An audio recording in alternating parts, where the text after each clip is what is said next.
Hello, friends. Hello, friends, and welcome back to Improv and Magic with me, your friend LD. I'm so happy that you're here with me once again, and I'm even more happy about my guest today. This is someone who is widely regarded as one of the best improv teachers today in America. If you perform or study improv, you've definitely heard of this person. It's the one and only Joe Bill. He is one of the founding members of Annoyance Theater in Chicago. He was the director of corporate training at I.O. and a teacher and guest artist in residence at Second City. Joe performs and teaches all over the world and has been an inspiration to improv actors for so many years. He's also one half of the show Bassprov, an improv show with two guys fishing, which he performs with Mark Sutton. I was so incredibly happy and honored to talk with Joe. You'll hear him share about his time at Second City. You'll hear him talk about the first time he met Del Close. You're going to love that story. And so much more. This man never ceases to amaze me, and I know you'll be amazed as well. Let's do this. Here's my guest, Joe Bill.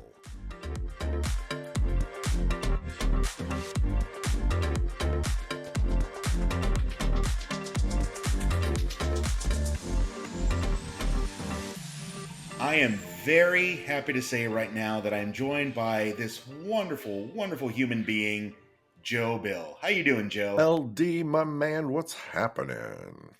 So good to see you. It's been a while since you and I have seen each other, hasn't it? I think it's been since last year in Tampa, maybe at Countdown. Was that the last time? I think that was the last time, yeah. Yeah, so almost coming up on a year. And I'll see you there again next month. Yes, we will see each other there again. Yep. And you just came back from a tour of Europe. Yep, was over there for 7-8 weeks, something like that. And I just got back. What day is it today? Is it Thursday? Last I checked, it was Thursday. Yeah, so I got back on Saturday, and I think I'm just about through the reverse jet lag, and yeah, I've been doing just like the big. It's like going through jet lag, and then it's like, oh, it's the beginning of the month. I got to pay some bills. I got to do like all the admin stuff. There's a big stack of mail that was waiting for me. So, yeah, I've been just churning through a lot of stuff and still kind of processing and taking in, all the fun times that Europe was. So, yeah. Do you ever get used to all the jet lag because you're traveling constantly? Is it something that you ever get used to, or does it still kind of wear you down a bit? No, I mean, I just, I think I'm just used to it. I think I plan for it better. Now that I'm older, when I was younger, I had one plan and that doesn't work anymore. So the original plan when I would fly over to Europe would be get there. You're usually arriving between 7 and 10 in the morning. And then you stay up as long as you can until you feel like you're going to die, which is usually sometime between 3 and 4 in the afternoon. And then when you just feel like you can't take it anymore and you're going to die, then you have your first drink. And then your body goes, oh, we're drinking. Okay. And then I could usually ride that till somewhere between 10 and midnight and then just big crash. And then I would sleep, 12 hours till the next day. And then that would take me into the point where for the next 2 days, sometimes in the afternoon, I would get the yawns and I would just do like a cappuccino around 3 and push through. And then usually by day 4, I'm okay. Now, since I'm older, I work up to it a little bit more. I go to bed a little earlier the week leading up. I get up earlier the week leading up. And this last time this last time was crazy because I usually do my staging through one city. And Paris, it's usually Paris or Amsterdam, so I went through Paris this last time. So I flew into Charles de Gaulle, and then I transferred and I jumped another plane down to Rome. So it was the first time I kind of had to do a two plane hop, and then then took my cabin to Rome, and I think I got there in the afternoon just in time to check into my Airbnb. Then I took a big old nap and drank plenty of water. So so that was okay, and I was still tired for a couple of days, but it's it's just something you deal with. And actually, right before I talk to you, I'm going back to France in August because there's a festival in Lyon, and so I just finished booking my flights for that. I'll be over for like another 3 weeks, and I'm not sure what the second half of that's going to do. But I arrive on a Saturday, and then I start teaching on a Sunday morning, so that will be interesting, to say the least. Yeah. But at least you have your system in place, so that's good. I got my system in place until another system pops up. But yeah, I think I know how I'm going to approach this one, and I'm almost tempted. I mean, I've been getting up early again. I've been waking up like about 4 or 5 and then going back to sleep. But I've been out of bed between 8 and 9 every day so far, and I'm kind of thinking of keeping that up until I have to go back. But I don't know. We'll see. I'll keep you posted. All right. Are you typically a morning person? No. I mean, I'm not a bright, sunny, shiny person in the morning, but like I'm fairly mellow, quiet. I like music and coffee, or maybe a podcast or something. So I'm not a bear in the morning. I just like quiet and peace in the morning. I hear you. But I tend to be a night owl. I think it's because I was born at 2:30 in the morning. That's what. Were you really? I was born at 2:30 a.m. My father said. My father used to say that I've always been on Hawaii time. Well, where were you born? Let's go ahead and get into it now. Sure. Where were you born? I was born in Indianapolis, Indiana, in 1962. So I'm 61 years of age. Chronologically 61, and I think I lived about 90 years of experience, and yeah. Cool. And what was growing up for you like? Oh, I suppose it was, on the one hand, it was fairly normal. I'm the oldest of 5, like Catholic, middle class, dad German, Irish, New Yorker, mom French, Irish, Indiana, kind of from a family that was like half hillbillies that made good and half hillbillies that didn't. And so I'm the oldest of 5. And I think, I was always kind of the entertainer, the comedian, but I also had a sense that,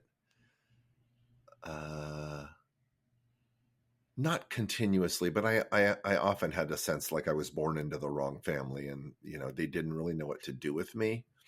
My mom was a little bit of a frustrated actress, and was not allowed to pursue her dreams. So she kind of backed me and was, they were supportive, but moderately so. And by the time I arrived in Chicago and started doing stuff at Annoyance and doing stand-up, I was full of a lot of I don't know if it's like anger, frustration, bitterness, just like stuff like I was ready to get the hell out of Dodge. And I think I knew a lot more about what I wasn't and what I didn't want to be than who I was and what who I did want to be. So, I think I'm fairly typical in the comedy realm of, raised Catholic, reject Catholicism, and all its scars. And played sports, did music, fairly unremarkable. I mean, it's Indiana. What are you gonna do? Play basketball, Right. Sing songs, eat corn. Yeah. I've often heard that people who grew up in big families and are one of 5, 6, or 7 kids often feel that need to stand out, and so they try to entertain the family and be the funny one at times. Would you say that that's what you went through when you were growing up? It's weird. I told you before we started that I'm both writing a book and working on a one-man show. And I don't know if you had known that I guess it was last at the Throwdown festivals when I found out I had cancer. So I had like cancer and went through chemo, ended last year into the beginning of this year. And so all of this, examination of my life sort of came out. So I was not the entertainer just to entertain. I think it was, I think I was the most artistic kid in the family, and everybody else was very sports driven and non-artistic. And I was lucky enough to have just like a little bit of talent. And so I learned quickly that I could keep my father's anger or disappointment at bay by being sort of entertaining. But I mean, at a very, very early age, I just thought I didn't know there was something not right about the whole Catholic way of doing things. And I mean, my father played football for Notre Dame and my mother went to St. Mary's, and they were as Catholic can be. So part of it was I learned not to be too sassy or too challenging about what I thought was ridiculous. And so I became, I developed this sort of alter personality as I discovered, like, quote unquote, my people in high school, that it kind of came natural to me. And as oldest children go, they say the majority of oldest kids are really concerned about pleasing their parents and achieving and, living up to the expectations your parents have. But there's a cut of us, and I'm part of this, where it's like, I'm out. This program does not work for me. I can't wait to get the fuck out of the house. I can't wait to, to get out. And I remember I was in 5th or 6th grade when I learned the word hypocrite and the idea of hypocrisy. And I cried because I thought they were keeping this word from me because it would expose their secret. That they were like, I had a little bit of a conspiratorial mind, like this whole Catholic thing is some weird cult. And, this isn't normal. And while I enjoyed, I enjoyed team sports and the lessons that taught me, especially basketball. But I think I was not cut out to be one of those please your parents by excelling in all sports kids. And so as it became more apparent that I was artistic, I think I started to see that as my, quote unquote, escape from prison. So, I mean, my childhood wasn't awful, but I just wasn't satisfied with it. I love my family. I loved my parents. They're both passed now, but like, there's just a lot of things I didn't like. And so, yeah, I feel like that was a little rambly, but, No, I enjoy the rambles, right. believe me. Ramble on. Yeah, ramble on, man. Was there anything in particular that drew you to being more artistic? Was it all about that escapism that you needed? I think, well, okay, here comes a frank true story from my childhood that I think was like seminal. I will also write about this in the book, and I've told this story. When I was 5, like kindergarten, my mom had a nervous breakdown in front of me. And so that manifested in, on the one hand, she would like swing into this crazy manic laughter, and she was like, talking and, almost like a speaking in tongues kind of weird thing, and cackle, man. And then it would like flip and turn, and she would segue into this horrific sobbing. And I didn't know what the hell was going on. And I just remember it as like what I came to learn as like my first sense of dissociating from the moment. So I wasn't really in the moment. I kind of went outside my body, and I looked just objectively in a very stoic way at these. It was like this binary option that was presented to me, where the sobbing and moaning and those awful sounds were definitely the least desirable. And so what I remember is me, if she started going that way, trying to make faces and do voices and get her back to the laughing part. And that is permanently etched in my brain. And I think I've just come to ascribe that as the beginning of my being an entertainer. And really that's like I think that's the biggest piece of truth for me, which is, like, I think life can be really terrible, but it doesn't mean you can't laugh at it or through it or have a good time. So, you know, that's what I would call like the moment where everything started. That's really interesting. And I'm sorry you had to go through that. But I think, through all stuff like this, it's one of those things where it happens to us, but then we see where we are now. It's definitely part of our growth. Yeah, I think during the pandemic too, just listening to so many podcasts and different people in comedy, actors, improvisers telling their childhood stories. I mean, there's so many of us who, for one reason or another, started acting, started comedy, started improvising before we even knew what that was, just as a coping mechanism. And so for some people, it's like, nothing to see here. Our family's normal. Everything's happy. Or for some people, it's, even people from, quote unquote, perfect families or boring families. Like, my family's so boring, nothing's remarkable. I'm going to act out because, hey, we're more fun than just, these boring suburban people. And I think there's just something in some of our brains that we're born with that offers to us the possibility of humor as a coping mechanism for all the crazy stuff that our brain discovers as we're growing and trying to process this crazy thing we call life. So, yeah, that's interesting to me.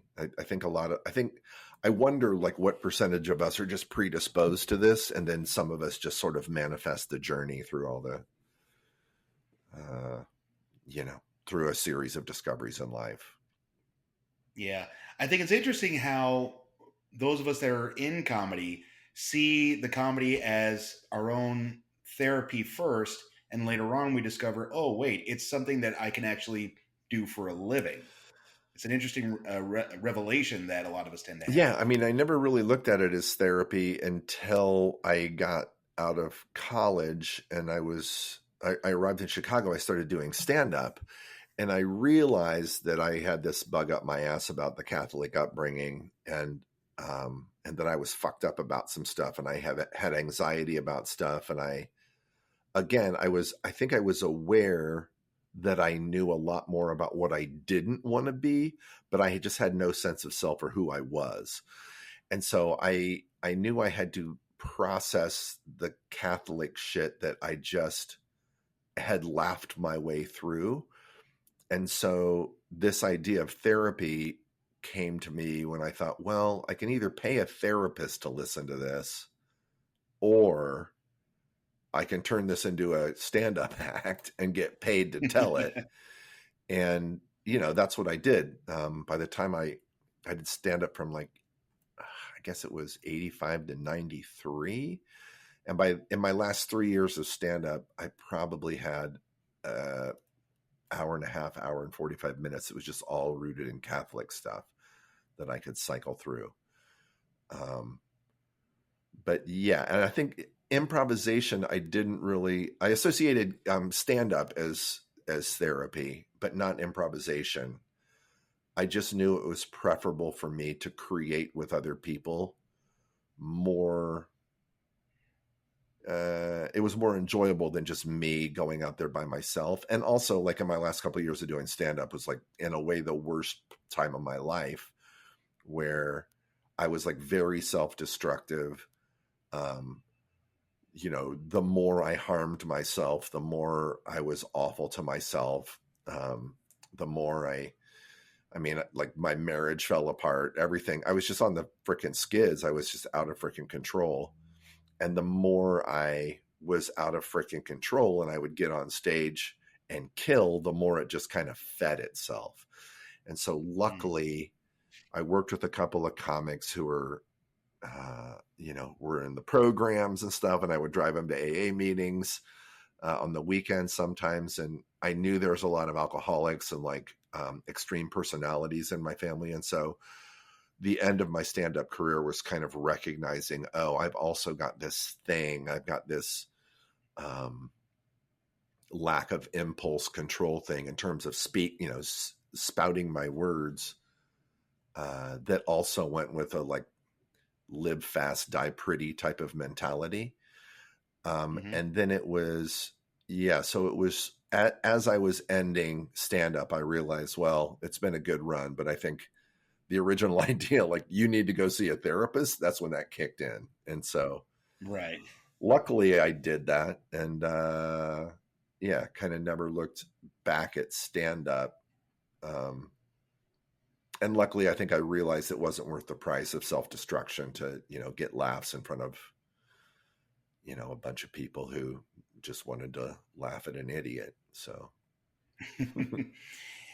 Did you always imagine that it was going to be just stand up for you, or were you open to the possibility of doing other creative outlets?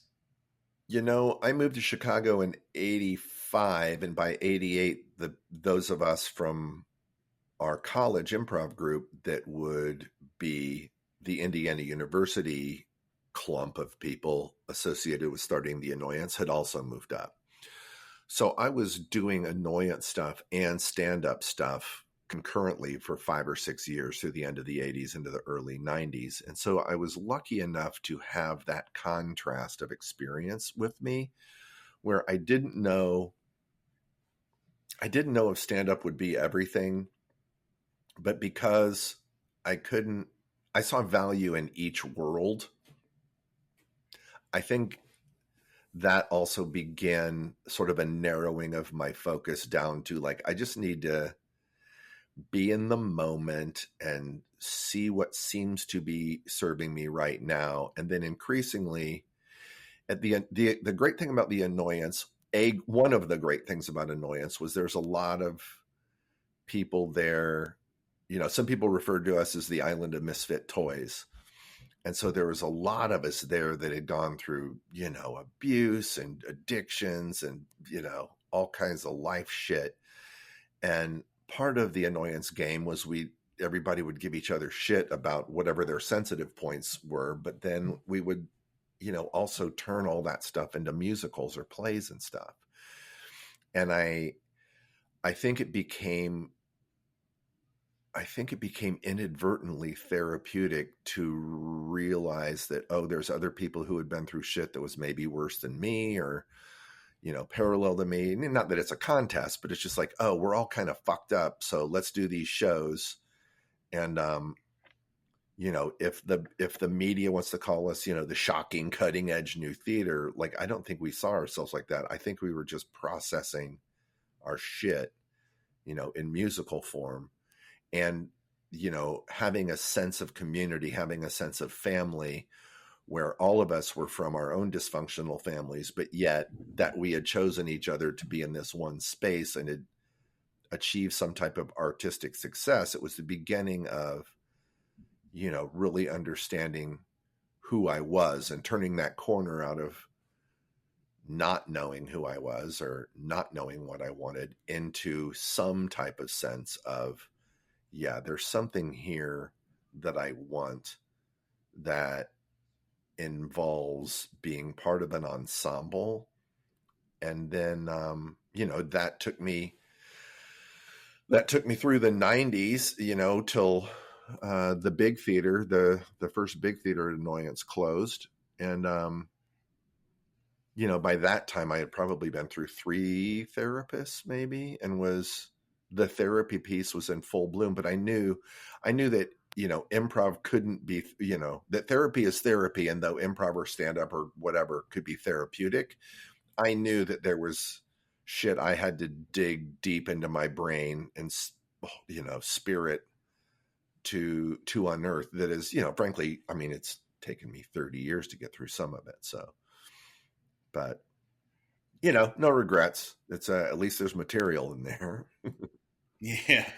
Well, it's really interesting how so many times I've seen, different classes and different ensembles, and rarely do I see anybody in the improv world that has all their shit together. Yeah. You know, but I think there's a lot of truth in what you're saying because, yeah, in a way, we do get kind of looked at as the land of misfit toys because a lot of us are coming in with our shit, Mhm. and then we find this place where we don't have to mask it.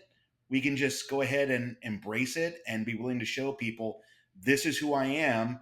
And rather than hide this from you, I'm going to share this with you, which I find really, really lovely all the time. Yeah. And then, I mean, when we say our shit, to be specific, we become improvisers or comedians or actors in response to a set of circumstances that we've grown up in.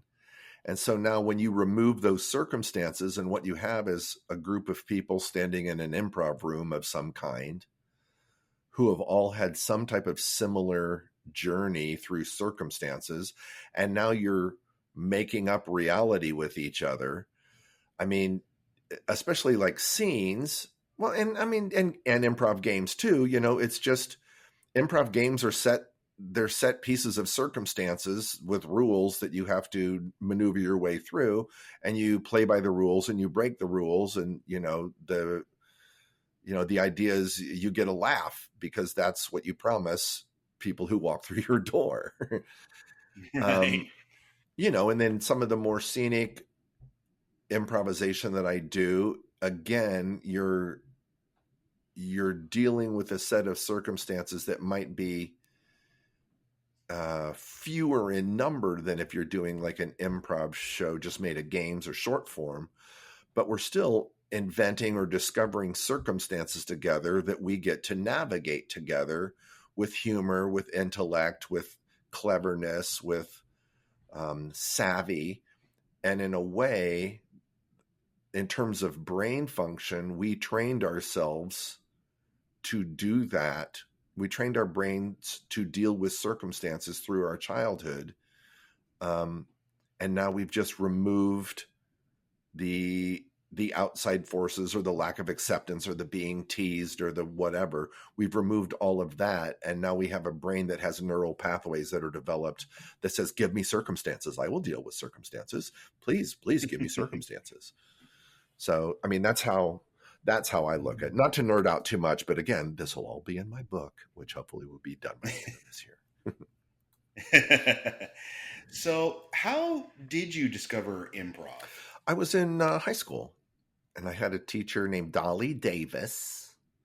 Her name was Dolly Davis, and she talked like this.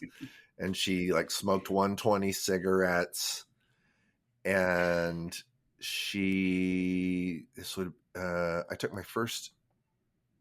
did my first improv games, or was first exposed to improvisation in the fall of 1977. So 46 years ago now, coming up. And in that day, she would have us improvise 1-minute mimes. So we had to like tell a story in a minute, which was really great. And then we would do like poetry games, short formish type stuff. But at the end of the day, what it opened my eyes to was, oh, I don't have to memorize lines. And that, it was about the same time in high school, I had learned a couple years earlier that I'm like, air quotes, a slow reader, because I didn't know my brain has to be able to hear the words that my eyes are seeing in order for me to comprehend it. Otherwise, I see words and they remind me of a better idea that I have in my head. And then I go off to Never Land while my eyes continue to scan the words in a book. I can be 3 pages later and I'm like, what the fuck have I just read? I've just, been in a world of my own creation. So yeah, I mean, initially it was, the attraction was we can make this up. We don't have to learn lines. And it also came with guilt because I was, my father was a little bit of a workaholic, and he was always willing to raise the proposition that we're all fucking lazy. So anytime you weren't working, then you were lazy. And so improv felt great, but it also like, I should really learn lines and do theater and be studious about that, because I don't want to be lazy. So that was, that's me and my introduction to it in the 70s. Did you fancy yourself a theater kid back then? Yeah. I was a theater and music kid who played basketball, and then I quit the basketball team of my high school senior year, and that team won the state championship in Indiana. Wow. I'd like to assume it's because I'm so savvy about chemistry, I knew that I needed to be removed from it. But so you did them a favor. I did them a favor, and it was, I mean, at the time, I was also like this, like home announcer. Like I found ways around it. And I was like, I was in every singing group in high school. I did all the plays. I was in our sketch and improv group. I was in I can't remember if I was the president of Thespians or if I was the president of Mask and Mime, or what. I was just super involved. But like my senior year is when I went all in on like, athletics are just recreational, and I'm going to do this. So, And so you mentioned that when you were exposed to improv, you liked it because you didn't have to memorize lines. But was there any point where it started to become a lot more real for you, a lot more special for you? Yeah, I mean, there was, because we were allowed to invent these little improvised mimes, which would turn into, like little sketches, we would get laughter and feedback that was positive from an audience about something that we created. And one of the stories that stands out, there was myself and my best friend in high school was like also the all-state guard on the football team. So like he was the stocky kid and I was the tall kid, and we put two bowler hats on our head, and we immediately looked like Laurel and Hardy. And so we could just do like Laurel and Hardy bits. And once or twice a year, we would perform at the Indiana School for the Deaf, and we would do like an all silent mime show. And they, like, as soon as we put on the Laurel and Hardy hats, the kids went crazy. And so we learned in our junior year that was something we did. Like we did our best, 2-minute mime, I think it was called Weightlifters. And they loved it. And so seeing that my creation or my co-creation with my partner could get this type of appreciation, to me and my brain, that started me thinking like, oh, I'm getting the same reaction a playwright or a studied actor would get. And then the following year, and I told the teacher, it's like, look, they really love the Laurel and Hardy bits. We should do 3 of them, like one in the beginning, one in the middle, one at the end. And like, that's, I think, when my director brain kind of came out, just in terms of like, a running order, and like, let's space these out. And if they like this bit, let's save the best one for last, do the worst one in the middle, and start with the middle one in the beginning, So I've always had a puzzle working brain. And I think I've always thought of myself as much as an actor as I have as a director, because I also directed some stuff in high school. Yeah. And then, and in those days, there was no such thing as like, there's no such thing as a professional improviser. It was just something we knew about. So true. Yeah. We knew about Something Wonderful right away. We knew about Second City, but it was all, improv was just, a tool that actors used. So yeah, I think I considered myself a performer because I didn't want to limit myself or some shit. Right. Yeah. No, it's funny. I kind of saw improv back then the same way you did. I mean, when I was in college studying acting, I just thought of improv as just something you did as a warm up for your acting classes. And it wasn't until after college that I saw that, oh, wait, you can actually do a whole improvised show. Oh, wait, you can actually do a whole show without props and scripts. And I was like, Mhm. wow, that was like a mind blowing moment for me. Yeah. Yeah. And I mean, I really should give my high school teacher, I should give Dolly Davis more credit because it turned out to be a really good thing that we had to create sketches without speaking first. So it made us use our physical, and it was almost like a primer to like mime and or clowning, even though we were in Indiana and like nowhere near any artistic excellence of instruction around that. But this whole idea of you can use your body for something other than athletics. My body was already used to being engaged in an athletic way, and this all of a sudden, this was a bridge. The athletic skills that I had developed and sensibilities and sense of team that I had developed then easily lent themselves into me seeing how, there's an application to all of this. I don't have to just dunk on somebody or, put on a football helmet and get hit and cry. Yeah. I think mimes are really underestimated these days. I think there's so much we can learn as performers from miming because that's an art into itself. Would you agree? Yeah, I don't know if they're underestimated. I don't see many. I think it's a skill you can learn. I think it seems to me to be like a specific slice of just movement in general.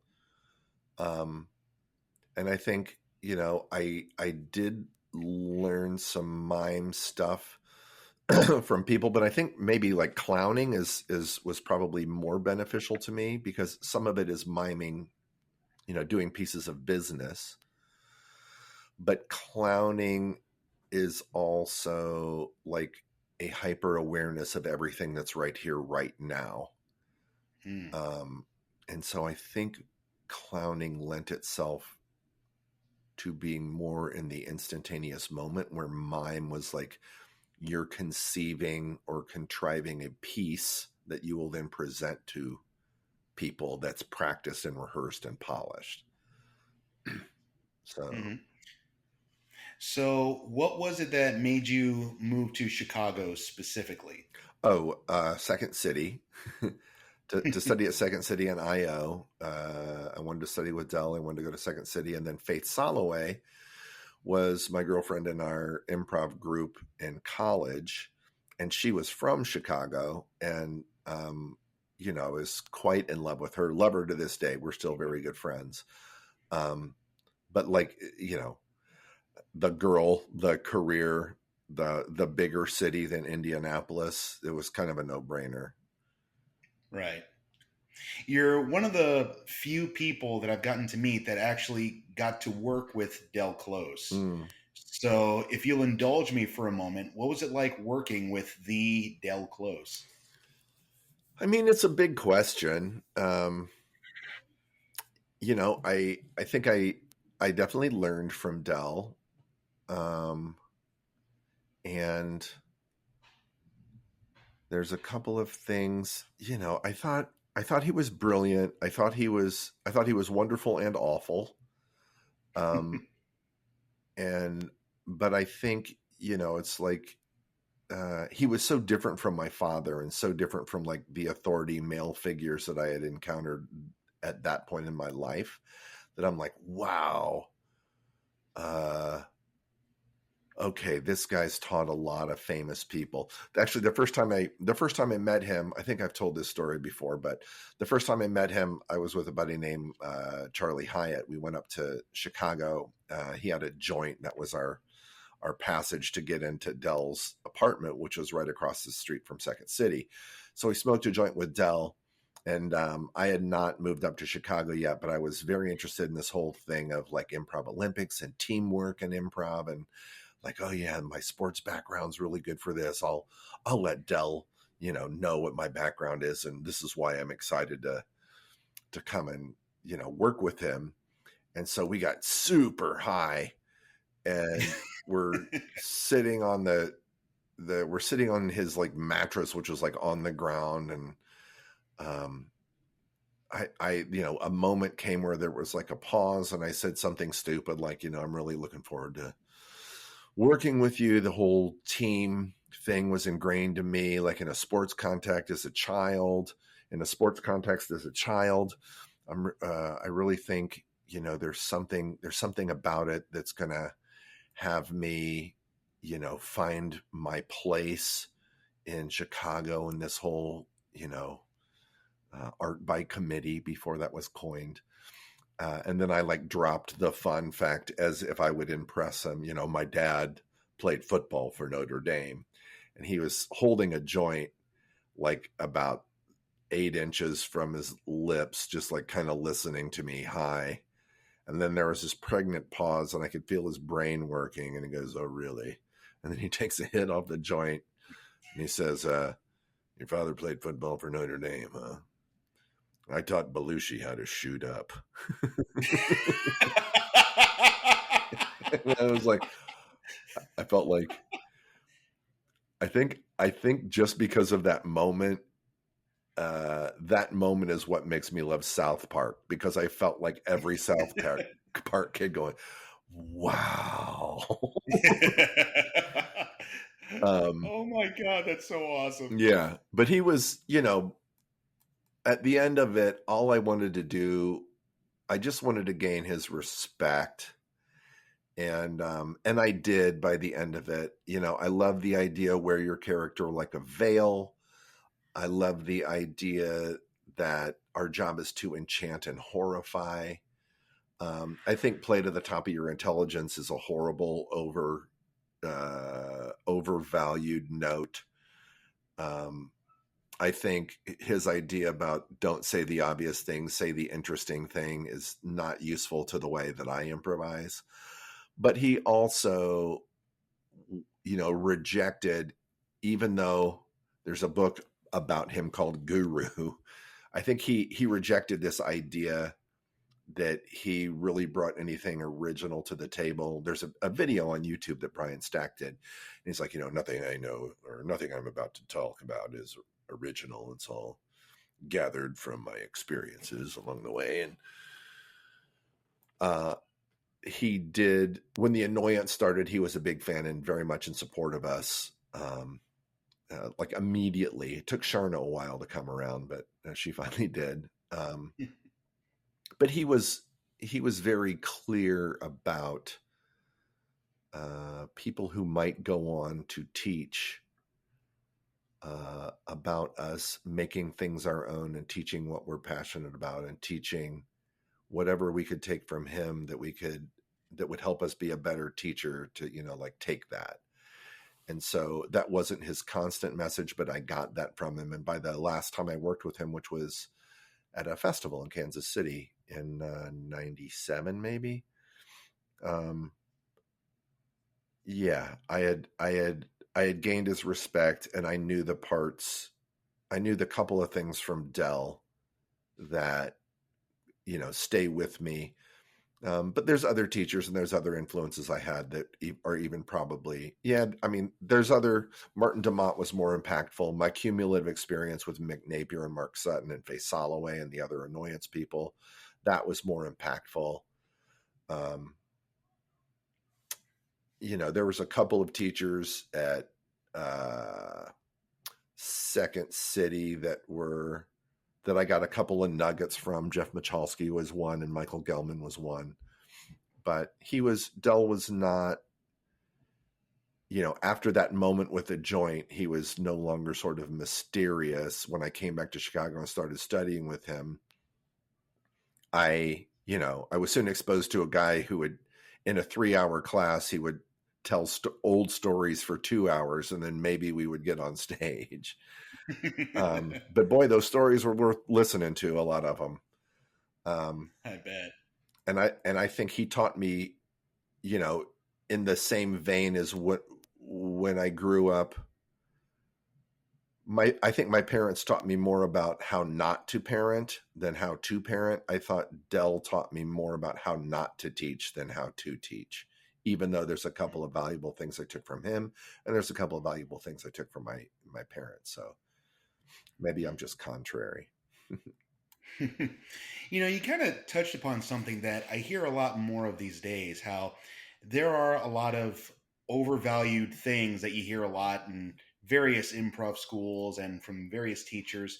And you hear a lot about improv rules all the time. And I know Dave Rosowski talks about this all the time. Do you think that improv rules are helpful, or do you think we should be a little bit cautious as to not take them too literally? Well, I mean, now this will start the section of the podcast where now we're kind of in the improv weeds. And truly, I believe the answer to most improv questions is it depends. So can the rules be helpful for some people? Sure. Are the rules helpful for everyone? No. Do you have to learn the rules to improvise? No. And then why is it that you're improvising? So one of the things that I'm going to talk about in my book is I think it's important for people in a group to understand why we're doing this.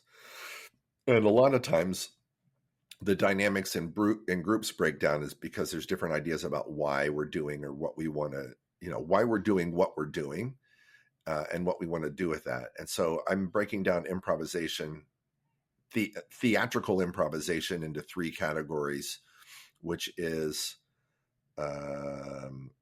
professional, hobby, and recreational. And then there's a third type of theatrical improvisation, which is therapeutic, which can be personal or socially therapeutic. And that can fall under the realm of professional and or hobby. But I think that requires specialists to facilitate that. And, one aspect of that is we're back to like improv's not therapy, but there's therapists that use, drama therapy or, there's different approaches to therapy like Gestalt or open chair or internal family systems that have improvisational practices built into the therapy. And I think it's important for some improvisers to have to grasp a knowledge of that. That's one thing that makes me. But it doesn't, a lot of the times the dynamics in a group break down because, some people just want to have fun and, they don't care and it's just recreational. And then some people it's a hobby and they'd really like to get better and they'd really like to do just musical or they'd really like to do just genre or they'd really like to do narrative or whatever it is. And so then I try to tackle the question of like, what does it mean to be professional? It's not just getting paid, but like what inside of us, what is it that we care about that goes into being professionally minded in improvisation? And so, I think it's fair to ask, are there rules that would apply to each category that I'm putting forward? And, now we're just back to, it depends. So like, if we can all agree, yeah, we're just doing this recreationally. Okay, cool. So now we can invent our own rules, and really they're not rules. They're just guidelines about like, what do we hold dear? What are we after? Why do we want to improvise together? What does success look like? And that group is allowed to decide that for themselves. But I think it's, egos in improvisation that want to codify formats and codify rules and, make it important to do it right.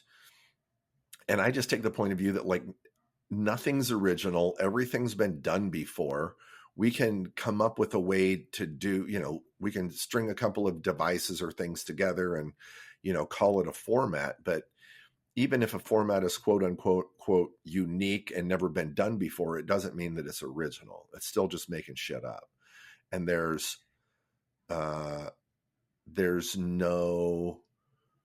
I don't think there's any value in like grasping tightly to a rigid idea about what improv has to be. If you want to be happy in life. How have you seen improv change throughout the years? I mean, I love Mick Napier's answer to this question, which is improv hasn't changed. People take a suggestion and then they make shit up. So I think that's true. I think there's, one of the things to remember, I think that's helpful, is that at any time, there's always more than one thing that's true. Many things can be true at the same time. So I think, improv's become more widespread. Improvisation is global now, and I think there's influence in improvisation. I feel like I've encountered most flavors of what improv can be in the world, but I'm also sure that there's some type of improvisation out there that I haven't encountered or haven't even conceived or imagined that I would encounter yet. It's still spontaneous creation. And I think there's more being said about it and written about it. I think maybe one of the best authorities or books on improvisation is Stephen Nachmanovich, who is a classical musician. He writes a book called Free Play, and he has another one that's maybe it's called What If or something. But when you just talk about I'm currently interested in classical musicians that hit the wall. They've got all the classical aptitude in the world. They know their scales, they know their drills, they know how to, finger the instruments, they know how to do anything that need to technically be as sound as the most technical other person that might be with them. And then they say, now what? And now it's like somebody grabs their cello and somebody grabs their tuba, and they just look at each other and they just start fucking around and they express themselves to each other, then with each other, and then together into the world.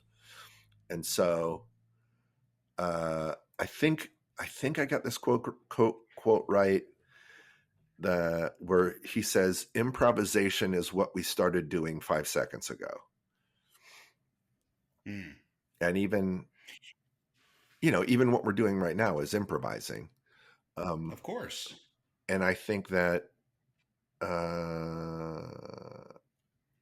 I also like to think of improvisation as an art medium, not an art form, but it's an art medium like paint. So we can use the process of improvisation. Painting is a process, like improvising is a process, but not all painting yields art, nor does all improvisation. And so I think there's maybe one thing that's changed is these people desperately wanting to call it their art form and to, this is my art form, that improvisation is my art. And I wonder if that's helpful. Interesting. Very interesting. You've had the opportunity to do improv, not just all over the country, but also in different countries all over the world. Mm-hmm. Do you see differences in how people perform improv in different countries? Yes. I mean, I think there's just different stylistic things and there's different tastes. It's, the metaphor would be like, how many cable channels do you have on your TV? And then how many different categories could you divide your cable channels into? Is it 20? Is it 50? Is it 100? They're all still cable TV, but there's all these different channels. And some of them, well, I don't have to list the categories, but so I think that there are certain, I think at this point in time, the interesting thing is, I think American style improv, whatever that has been invading, Europe and Australia and Asia and Africa. And I think European and Asian and even African improvisation is, and South American improvisation is like invading America. And so where American improv tended to be talky and comedy focused, I think it seems like there's a little bit more of a movement to explore different theatrical expressions of it. And I also don't mind going to other places and they say, teach me how to do Chicago style improv. And, what the hell, Chicago style improv? Like, we're here. Why would we do Chicago style improv? It's like, I'm not even sure what it is anymore. But I also know that I feel like in the United States, I feel like I'm older now. I'm 61, like I said before. And I feel like I'm a little bit more accepted in places where like narrative improv or like creating a play improvisationally is more accepted and expected and appreciated by audiences than it is here in the United States. There's places in the United States where it can be appreciated. But I think, still here people want comedy. And so how I describe myself is, comedy is a consequence of what I do, but it's not my goal. Mm-hmm. And even if I'm, if I find myself in a comedy show and it's billed as comedy, I'm still going to play.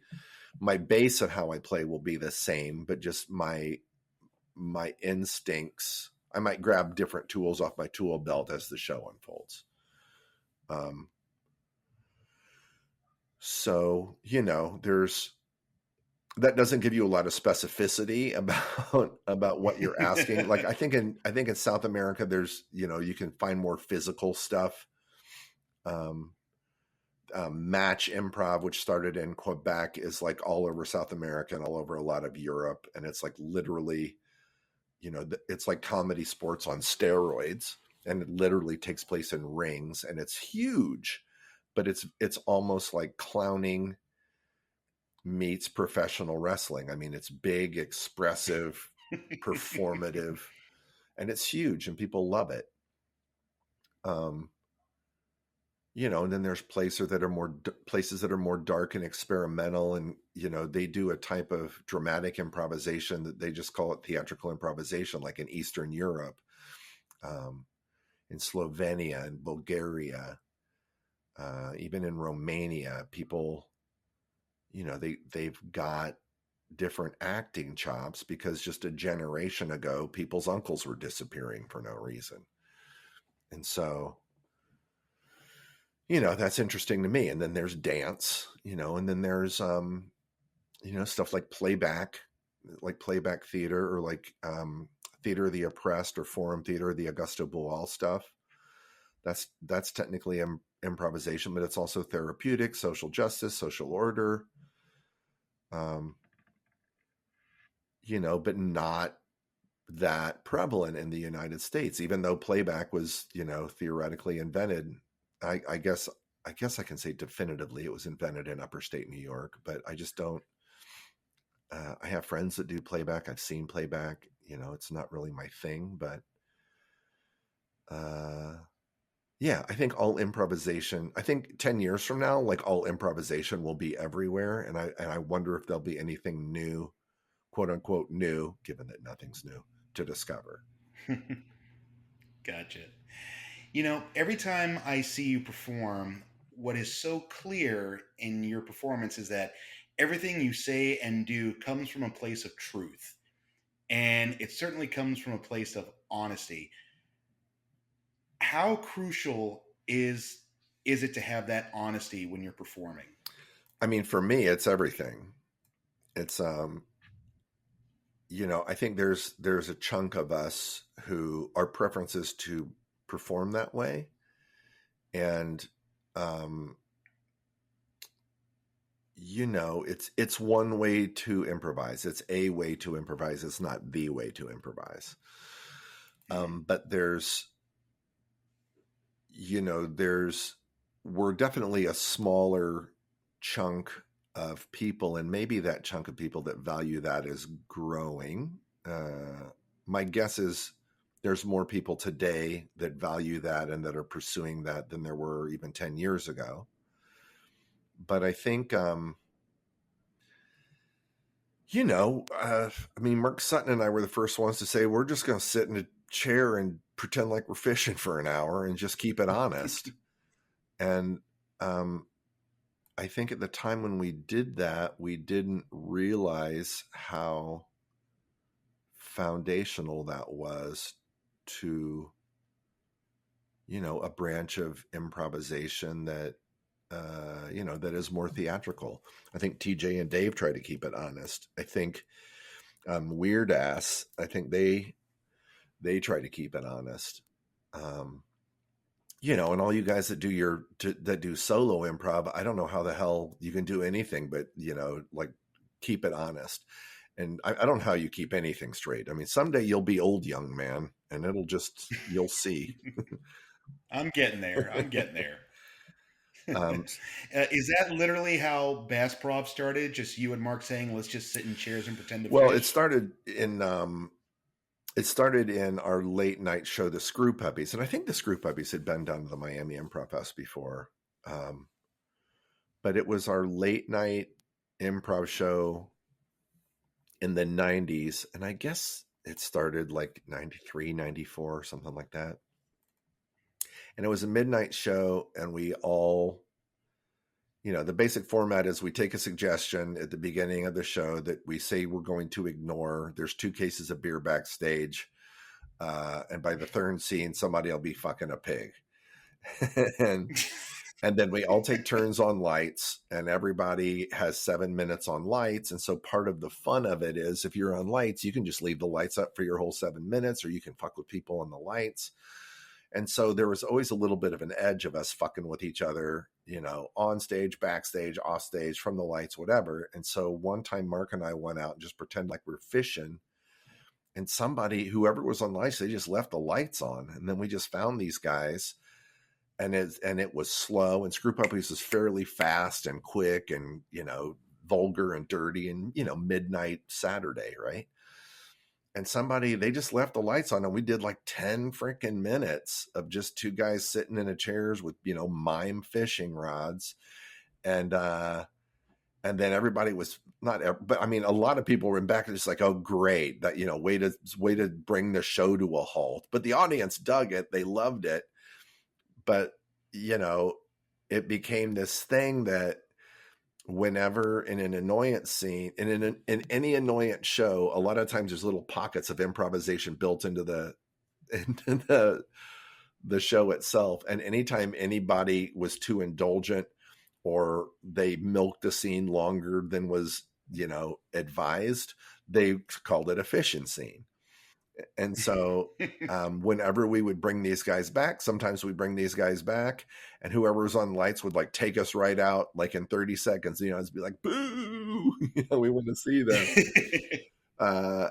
And so, we kind of held on to that. And when the big theater closed, or we knew the big theater was closing, we decided that we would try to workshop it.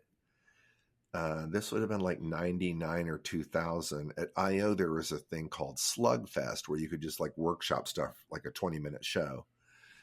And so we workshopped a thing called Bassprov, I think 3 or 4 times, and kind of locked into these characters.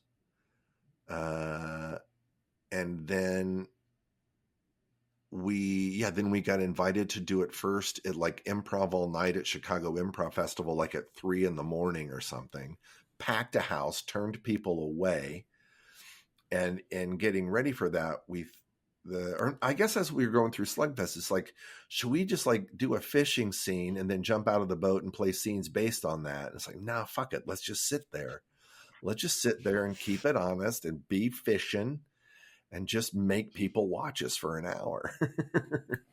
That's what I love so much about it. You don't go into what a lot of other shows do, where it's like, here's our gimmick, and now we're going to break away and do these scenes. I love that the entire show, you never get out of the chairs unless you've caught a really big fish and you have to really reel it in.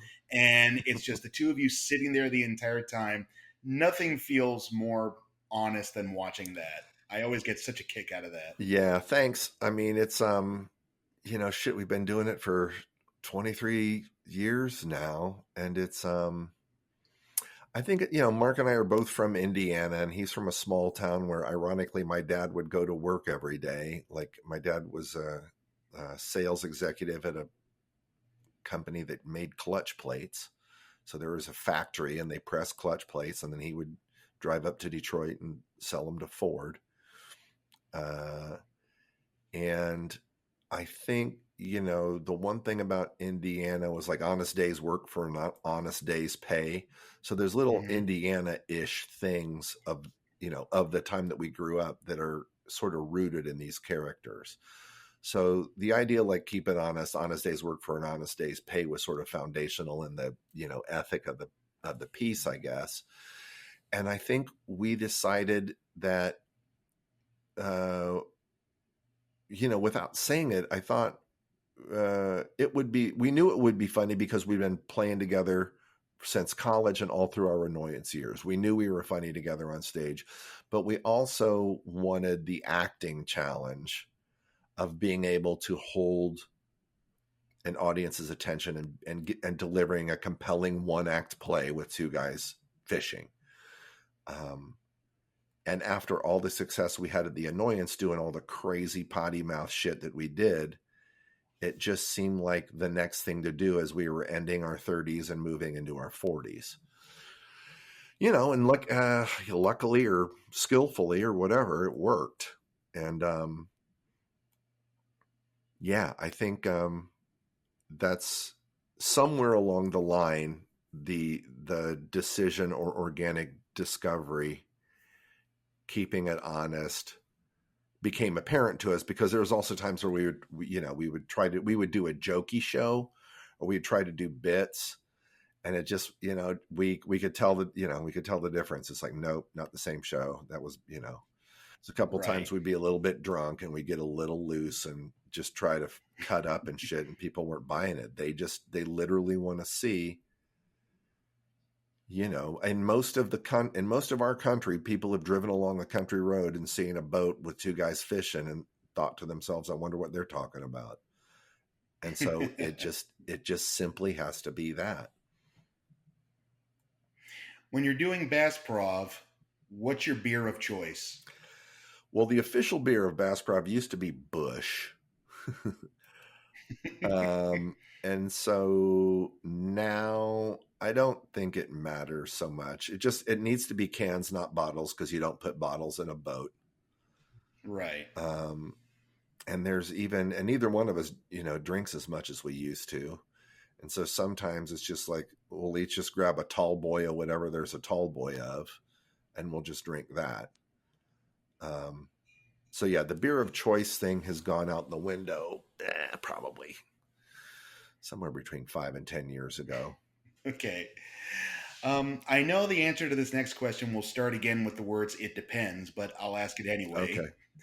All right. When you're teaching improv, whether it's in class or in workshops here and all over the world, what are some of the things that you want to try to get across to your students? It depends. Okay. Basically, foundationally, I believe you really can't teach somebody to improvise. I believe most teachers are just in service to the students by helping them get out of their own way. And so whatever it is that you're teaching, you're essentially teaching them to be present and responsive. And because, part of the reason I'm writing the book is because, there's a chunk of like neuroscience that people are interested in that seems to be a consistent thing that helps me travel all over the world. I want to write the book to get all that stuff out so they can read it and I can arrive in a room so that they know what I mean when I say in each of our heads there's an engineer and a jazz musician. And I want them to know the behavioral neuroscience behind that, and then what that means in terms of them being present. And some of it is based in understanding not just, that you're in your head, but why you're in your head, but really how you're in your head. and to equip yourself as an actor to receive what's around you through what I'll just shorthand call the specificity of the jazz that you choose or find in the moment. And so that's a real shorthand version of like 30 minutes of shit I can say at the beginning of a class. And I'm just, I don't mind saying it, but I don't want to front every class up that way. So I think that, you know, I stand on the shoulders or with the shoulders of the people that I've learned from. Wear your character like a veil. You are enough. Take care of yourself in order to take care of your scene partner. We have to play the scene that's here, not the scene that we want to be here. And it's just like, be present and be aware of the context of what you're doing and be in service to the context of what you're doing, starting with yourself, your partner, the show, the audience, the night. Do you find that most students come in with that engineer brain? Yes. I mean, everybody has both. But yeah, and I mean, it's also because I've gotten some renown about, you know, this is part of my thumbprint as an improv teacher. This is also something I take into the corporate world, and especially corporate brains. You know, you're essentially trying to help companies require people to have engineering brains, which is like, here's the parameters, here's what's allowable, here's, you know, essentially the engineer brain is the HR department. And then the jazz, whatever jazz is allowed to be, has to be as a consequence of the HR department relaxing, because it knows that we are safe, we are connected, and we understand the context in which we can proceed. So for sure, everybody has both, but most people lead with their engineering brain. Do you find that your methods of teaching improv change when you're teaching people in the corporate world, or does it stay exactly the same? Well, sometimes when I teach in the corporate world, then I have, oftentimes a second agenda. And it's, you know, the one company that I contract to the most, it's really presence. So it just dovetails perfectly with what I teach. And whether it's executive presence or personal presence or storytelling for leaders or selling with presence, you know, I know sales tactics. I know the Socratic technique. I also know a whole bunch of like personality assessment tools, and I can like dovetail improvisation into that. But with a corporate client, you know, you have to start with, why are we here? What's the objective and why are we here? And in improvisation, that's why, again, I'm back to recreational, hobby, professional. Why are we here? Why are we doing this, and how do we want to do it? What's our expectations? And if a group is mixed, which it often is, of people who would, you know, just as soon take a professional approach, and people who want to be like serious hobbyist nerds about like, this is the way we should always do it, or people who are just recreational, like, fuck it, let's just do a Bassprov show, have fun, have some drinks, whatever. There's, you know,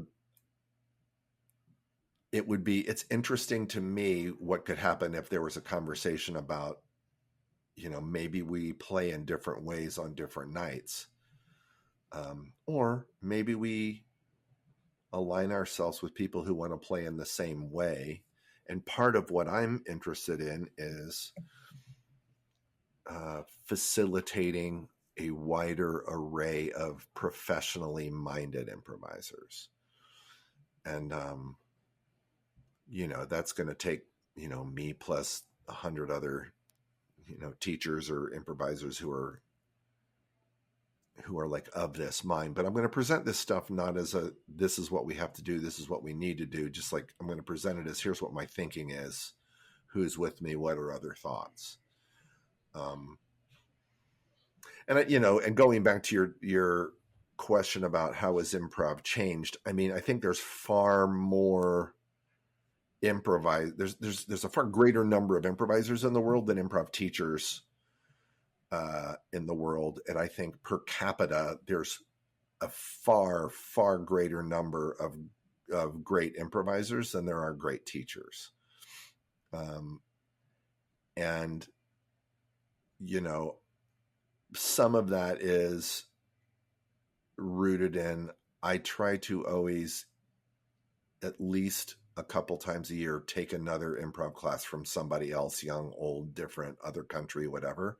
I try to take other improv classes to see what other people are up to, or to see if, you know, if I can help with whatever they're trying to teach by being a productive, you know, present member of that class that day. But I think it's, you know, I would like to see more evidence of professionally minded people without it being precious, without it being our art, without it being anal retentive or OCD about rules. It would be great if professionalism were second nature in more people. And if that conversation was as, you know, prevalent as, you know, sweet or salty. What do you think is the best way to get more improvisers into, as you described, more of that professional mindset? You know, time. I think like, I wonder, I mean, A, I don't know the answer to that. B, I wonder if the answer is, why did I quit smoking? I quit smoking because I was tired of it at the end of the day. So maybe collectively the world gets tired of there not being that. And so the first question is, well, what is that? Well, one of the reasons I'm writing the book is to take a shot at, is this what professional means? You know, discuss. I want the discussion. I want the discussion out there.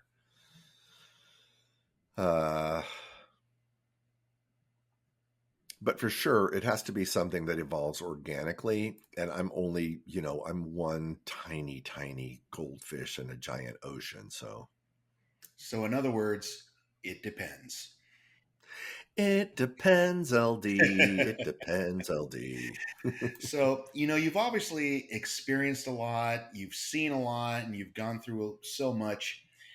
As you look back now at all of the years where you've developed yourself and all the struggles that you've gone through and seeing where you're at now, what reflections come to you as you think about your journey? I mean, I suppose I was just reinforced on this last tour with an idea that I've always had, which is treat every show like your last, treat every process like your last, treat every class like your last. And that can mean something different each time. But, you know, since I went through chemo and we, you know, we squelched 2 cancers. One of them was stage 3. It made me aware of like, people go through cancer and then their perspective changes. And for me, it's not like my perspective really didn't change that much. It's just like, oh yeah, that has been something that I've always carried with me. I'm just less satisfied when I'm not mindful about that in some way. If I aspire every time I step on a stage, even at a jam or whatever, to just remember that it's a privilege to be on a raised or not raised platform with people watching us make stuff up, and to never take it for granted. And so I think that's the answer to your question. I think it's, yeah, this could be our last conversation, and it doesn't cause me sadness. It makes me joyful. And I think that makes me different from a lot of people. The idea of this is the last time, I don't feel sadness around that. The idea that, I think I don't know where this quote came from, but probably some Buddhist monk somewhere wrote this on a bumper sticker.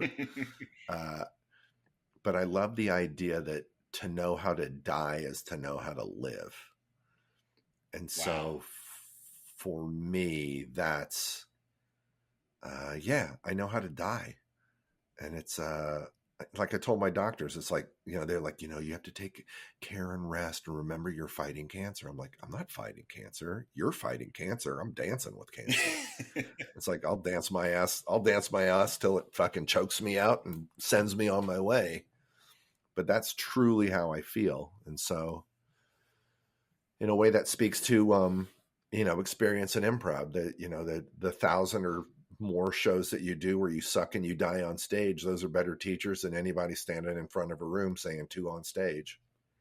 I did know about your fight with cancer, and the way I found out about it was when you posted yourself banging the gong and where you were finally cancer free. Was it something that you were very open about, or was that something you kind of kept to yourself for a while? I mean, I kept it to a small amount of people because I cope in a different way than a lot of people. And so I cope with humor and stoicism typically. So what I didn't like, I had to ask myself, like, what do I need for me as I'm going through chemo? And what I don't need is sadness. I still don't know how, like, we're all, society conditions us to say, oh, I'm sorry you're going through that. And I don't see why that helps. Like, oh, you mean my cancer made you sorrowful? Oh, fuck. Now my cancer just got worse because you have sorrow because of my cancer. Like, it's better. It's like, fuck, that sucks. Yeah. But it's good to see you. Let's go get a steak, Like, I don't need sorrow last. Like, the words "that sucks," just those, like, yeah, it sucks. And many things are true at the same time, and it doesn't suck because I'm still fucking here now. So I didn't want, and only a couple people in my family knew. I did not want to invoke any type of prayer circle around me because I'm a self-described, I'm an atheist with Buddhist Post-it notes on me. And it's like, people want to pray and then that's their way of connecting to whatever their purpose is. Totally cool. Like, I don't, there's some in my family and some around me where I just, at least this trip through, I wanted to go through this on my own terms so nobody could blame their prayers on my surviving cancer. And so again, that's me being fucking difficult and contrary. And no slam on anybody who wants to pray. It's just like, that's not what I need. So there was a small handful of people that knew when I went through it. My daughter, her mom, both my daughters and both their moms knew. My sister knew.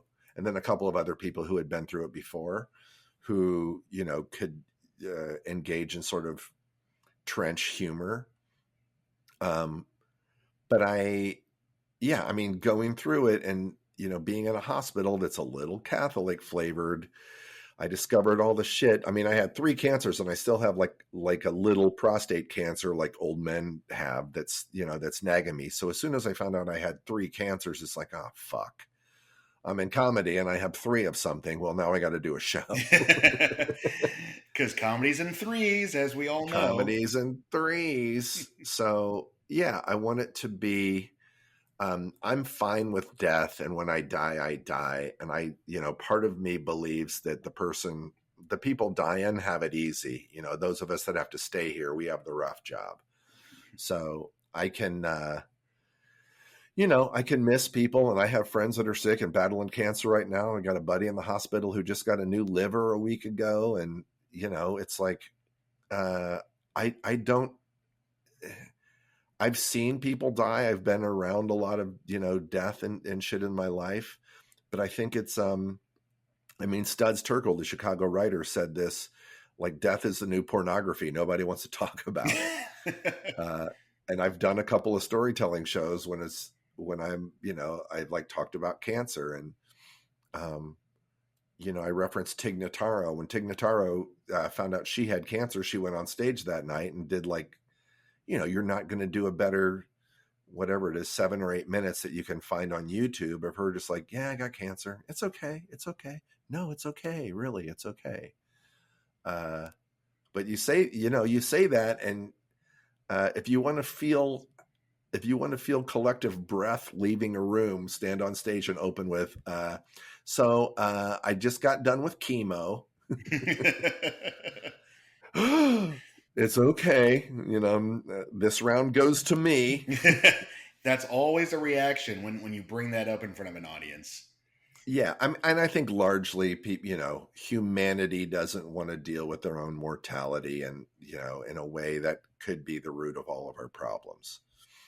I don't think humanity wants to deal in an honest way with our own mortality, and so we're taught to resist it, and we're taught to fight it. And I think the reason we're taught to resist it and fight it is because there's big money in resistance and fighting. That maybe that's a cynical view, but yeah, once I knew, I did. At first they thought they got it, but then the colon cancer went stage 3 and it had started to spread. So that's why I had to do chemo. And then once I had to do chemo, it was like, well, shit, now I'm going to be offline for a few months. So at least I can start, letting my improv family know, and like the family I choose. And yeah, I'm just a person that I'm like, okay, if I post something on Facebook, I want to just post ringing the bell. And if everybody's like, hold on, wait a minute, is Joe just ringing a random bell for a bit, or? Well, Joe, we've come to the final question of the night. Question. What's the one piece of advice that has served you well that you want everyone else to hear?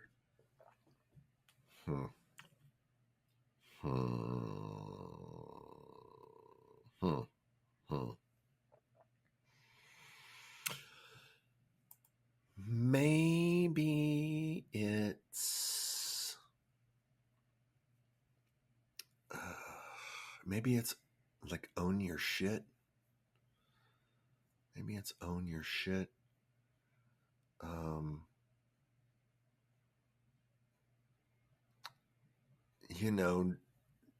Nobody's perfect, and everybody's number one topic of interest is themselves.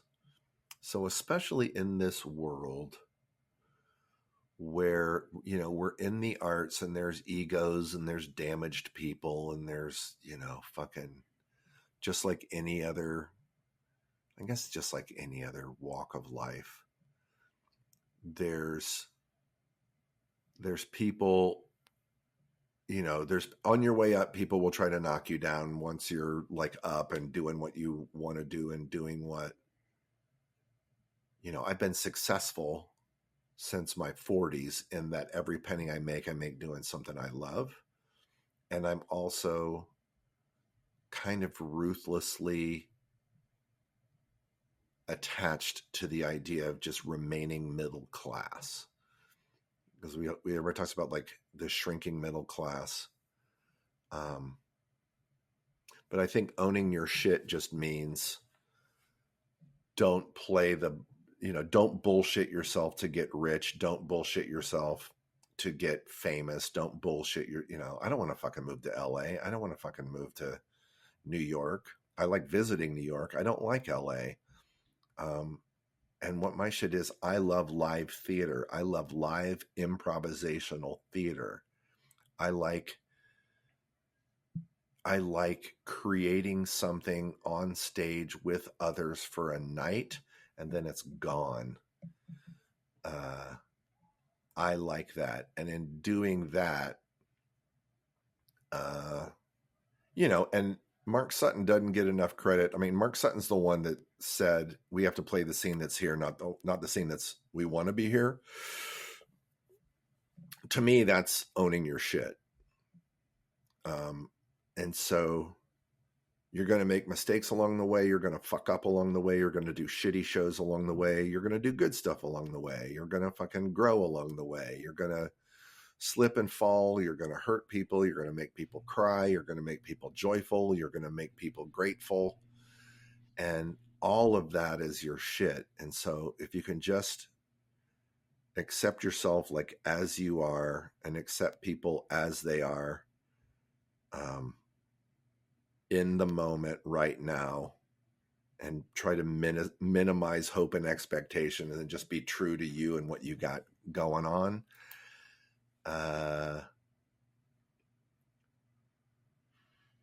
Inside your own head, you're probably going to be okay. Even if you have to take you have to work a shit job, or you got to spend 10 years of some shit fucking existence just to fucking, whatever. Like, own your fucking shit and just do what you need to do, man. Amen to that. Joe, this was a blast, my friend. Thank you so much. This is very generous of you. I love you so much, man. And I love you, brother. And I wish you so much more success, my friend. Thanks, man. Not done yet, and look forward to seeing you down in Tampa next month, just a couple of weeks. Yeah, 4 weeks. I will see you there. Take care, my friend. Thanks, buddy. Accept yourself as you are. Isn't it interesting how we constantly need to be reminded of that? I know it's something I need to remind myself all the time. Anyway, thank you 1,000 times to Joe Bill for chatting and sharing with me today. Please be sure to get to know more about this man. Visit his website, integratedimprovisation.com, to learn more about Joe and how you can contact him for improv workshops for actors and business, in person or virtually. You can also learn more about me and my solo show, Together by Myself, at togetherbymyself.com. Contact me anytime to have me perform the show at your venue, teach improv workshops, and for magic shows as well. I hope you all had a great time, and I can't wait to share more great times with you, my friends. See you next time on Improv and Magic.